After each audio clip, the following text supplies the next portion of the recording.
Hey everybody, Image here with some more Proleague Allstars. This is Savior versus Flash on Outsider. Two very exciting players, one very exciting map, and what promises to be a very exciting game. Yeah, not much more to say about this. The previous games in this Proleague Allstars have delivered, and I expect no less out of this one. For a number of reasons, really.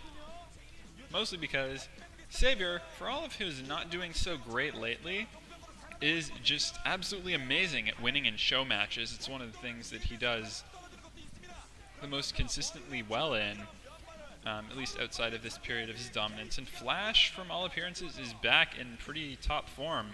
So, in 5, 4, 3, 2, 1 second, we're going to see who's going to be doing better. And let's see who's who. We've got Savior in green at the 1 o'clock and Flash is in yellow at the 9. I'm a little bit more lax with my commentaries for these, so I'm not really going to dig too deep into statistics or map imbalances, but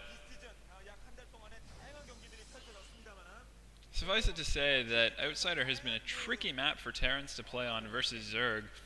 It doesn't seem like bio play is so great on it, and the typical mech play seems to run into some pretty specific technical problems because of the ease with which Zerg can secure an early gas economy, and a lot of Terran reluctance to play drop on this map, which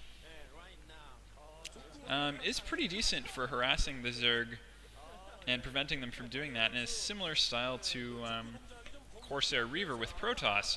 So it'll be interesting to see what sort of strategic approach both of these players take to this game. That is some pretty slick Overmind fan art as well. Yeah, so a lot of big name players meeting and competing in this Proleague All-Stars. This is definitely one of those matchups that a lot of esports fans would want to see, just because Flash is such a Terran powerhouse, and Savior, everyone wants to know, when is he going to have that resurgence? When precisely in 2009 is he going to destroy everyone, aside from that brief streak right after he made that announcement, after which he hasn't done all that much.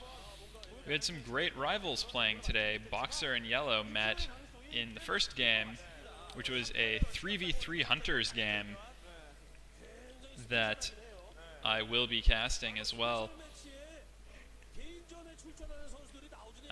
Yeah, I said I will be casting rather than I have. I tried to cast it and then just got so unbelievably confused in the first 2 minutes that I decided I am just going to regroup and try this again.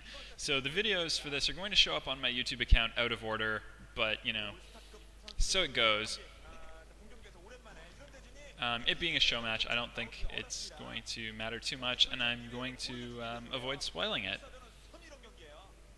Meantime, quick hatchery and pool for Savior, and it looks like he is setting up for his very typical 3-hatch Savior-esque play, taking that mineral-only expansion at the 2 o'clock position.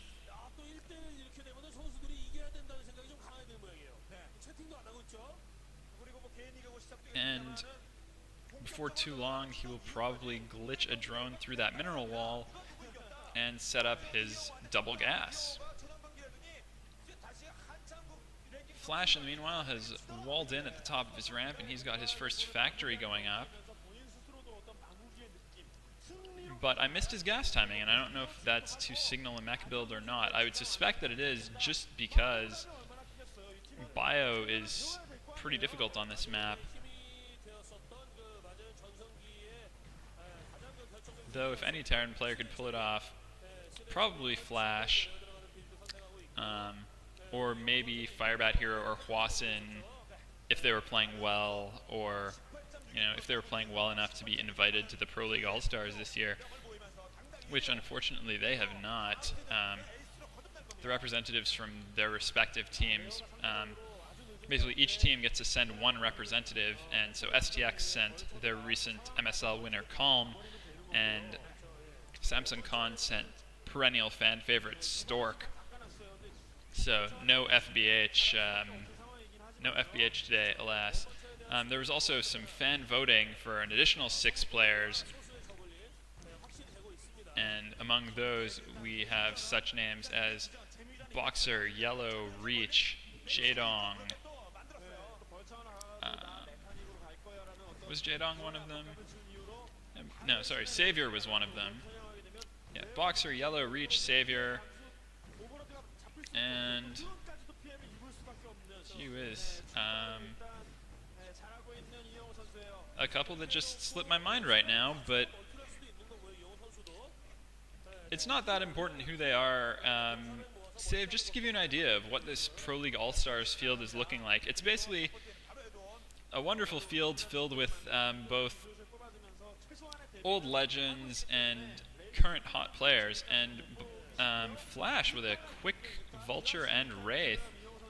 He is going to get an Overlord kill at least, maybe even get a second one.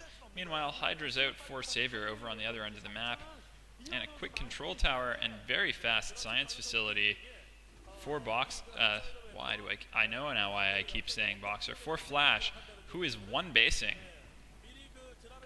Very interesting start to this game. Going, from the look of it, straight for very fast vessels. Meanwhile, on the other side of the map, Savior getting up a Spire and playing off of 3 hatches is probably going to have better economy than Flash for a little while, but Flash is an absolute macro monster,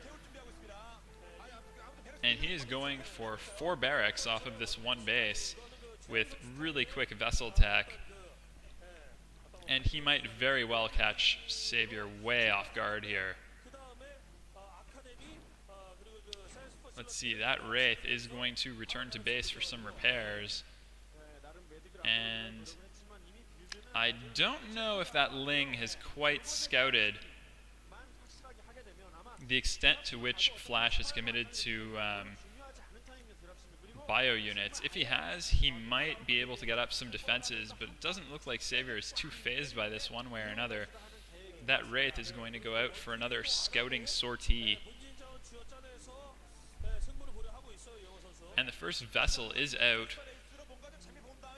Floating on top of the command center, Irradiate is probably about finished researching as well, if he got it right when the science facility came out, which I have to suspect he did. And Savior might be in for a really rude surprise once that first Irradiate hits. I don't think he's going to be expecting it to come nearly this early. That vessel is on the move. It's got to have it if it's going to give chase to these Mutalisks. There's that Irradiate. And nice pull there by Savior. He is able to get that burning Mutalisk out of the stack really quickly. And Flash's first science vessel, while helpful, didn't do quite as much as all that, but the damage off of that Mutalisk harassment has been minimized very nicely by Flash there. The problem is Savior still has a superior economy. Savior's about to get that second gas, so he's going to be on not that second gas, that double gas. So he's going to be on 3 mineral, 4 gas in terms of resources, whereas Flash is going to be on 1 and 1. But Flash is going to have a pretty big army, and he's going to have this tech advantage. And with this second vessel, watch for more Irradiates. This time Savior is slow to get the burning Mutalisk out, and these Mutalisks have taken varying degrees of damage, but some of them quite a lot. And now Flash is on the move, and he's going to have to do some damage pretty early here, because 4 base to 1. Not the best situation that Flash can possibly be in, as the first wave of lurkers are up and morphing. But Flash No, Flash is not content to just go for a fast vessel rush. Flash is going for a nuke rush. The covert ops is hiding under that factory. The nuke silo is hiding under that engineering bay. Savior, I don't think he has any idea this is coming. And there's a small medic marine vessel force that might be able to provide enough cover for this. But the Mutalisks are coming back for another bit of harassment. And if Savior can sniff this out, it could be real trouble for Flash. A nuke rush, of course, being a pretty fragile build to begin with. But, you know, if it's going to succeed, I think that's going to be something that Savior's many anti-fans are going to laugh about forever and ever.